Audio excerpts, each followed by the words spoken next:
یہ چھوٹا سا مسئلہ نہیں ہے، بہت بڑا مسئلہ ہے۔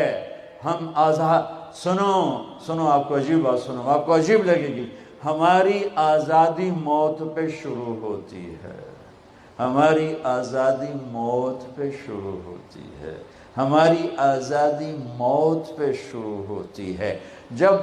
جب اللہ راضی ہو کے موت دے تو آج تم آزاد ہو۔ چھٹی، ہمارے یہاں ہفتہ اتوار چھٹی ہوتی ہے، جمعہ اور اتوار۔ تو جمعے کا دن کتنا اچھا لگتا ہے تمہیں، اتوار کا دن کتنا اچھا لگتا ہے کہ چھٹی۔ جب میں وہاں لاہور پڑھتا تھا تو سینٹرل ماڈل اسکول میں ہمیں ایک ہی چھٹی ہوتی تھی، تو ہم مقابلہ کرتے، آج اتوار ہے، صبح کون سب سے دیر سے اٹھے گا، یہ احمقانہ مقابلے ہو رہے ہوتے تھے، کیوں؟ چھٹی۔ اور مجھے پڑھائی کا شوق نہیں تھا، نہ اسکول میں نہ کالج میں، ذہن اچھا تھا، پاس ہوتا گیا، شوق تو آ کے لگا جب اللہ نے دین میں۔ تو ہمارے اسکول کا جو چپڑاسی تھا، پی این، وہ گھنٹی بجتی تھی، تو پیریڈ کا گھنٹہ، اس کا نام تھا مصری خان، اتنا لمبا اس کا قد تھا، تو آخری گھنٹے پر میرے کان لگے ہوتے تھے، ٹیچر کیا کہتا ہے مجھے کچھ سمجھ نہیں آ رہا ہوتا تھا، میں ادھر کان لگائے بیٹھا ہوتا تھا کہ ٹن کی آواز کب آئے گی۔ واللہ مجھے نہیں پتہ ہوتا تھا کہ آخری پیریڈ میں ٹیچر کیا پڑھا رہا ہے، میرے کان ادھر لگے ہوئے، میں سب سے آخر میں بیٹھتا تھا تاکہ کوئی ڈنڈا ڈنڈا بھی پڑھے تو ذرا احتیاط سے ہی پڑھے، تو چونکہ پڑھتا تو تھا نہیں۔ جب اللہ کہے گا طارق جمیل کو پیش کیا جائے، جب اللہ کہے گا زینب کو پیش کیا جائے، جب اللہ کہے گا عبدالجبار کو پیش کیا جائے، جب اللہ کہے گا سلمہ کو پیش کیا جائے، یہ وہ وقت ہوگا۔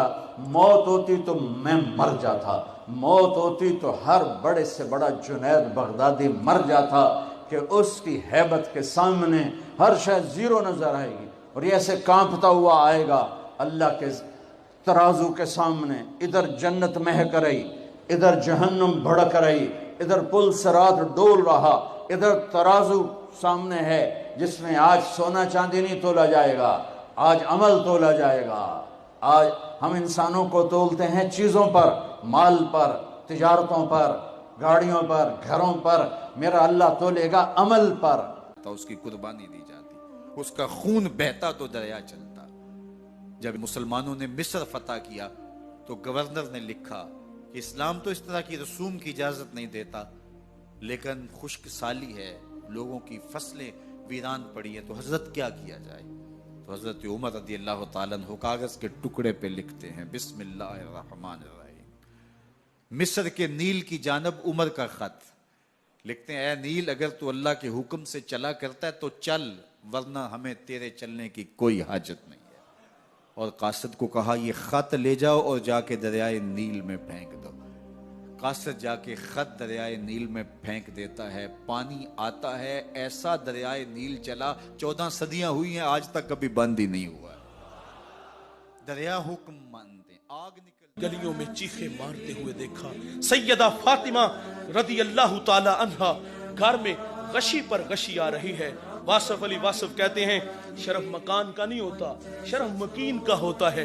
وہ تو یارو یسرب تھا، بیماریوں کا گھر تھا، لیکن سونے محمد کے قدم لگتے ہیں، اللہ مدینے کی خاک میں شفا رکھ دیتا ہے۔ تیسرا دن ہوا، صحابہ جنگل میں چلے گئے، میں نے اس جنگل کی زیارت کی ہے، وہاں گھر بن گئے، وہاں ایک چرواہا ملا، اس سے کہتے یار تو نے اس نام کا کوئی شخص تو نہیں دیکھا؟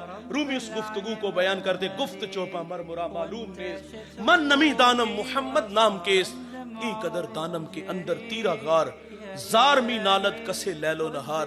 وہ کہتے اتنا میٹھا نام تو سنا ہی پہلی دفعہ ہے، ہاں اتنا جانتا ہوں، وہ سامنے غار دیکھتے ہو جس کا نام جبل صلاح ہے، وہاں ایک جوان ہے جو صبح بھی روتا ہے شام بھی روتا ہے، اور کہتا وہ میری بکریاں دیکھو ہلکا بنائے بیٹھی ہیں، نہ کچھ تجھے پہلے بچپن نے برسوں کھلایا، جوانی نے پھر تجھ کو مجنوں بنایا، بڑھاپے نے پھر آ کے کیا کیا ستایا، اجل تیرا کر دے گی بالکل صفایا، جگہ جی لگانے کی دنیا نہیں ہے، یہ عبرت کی جا ہے۔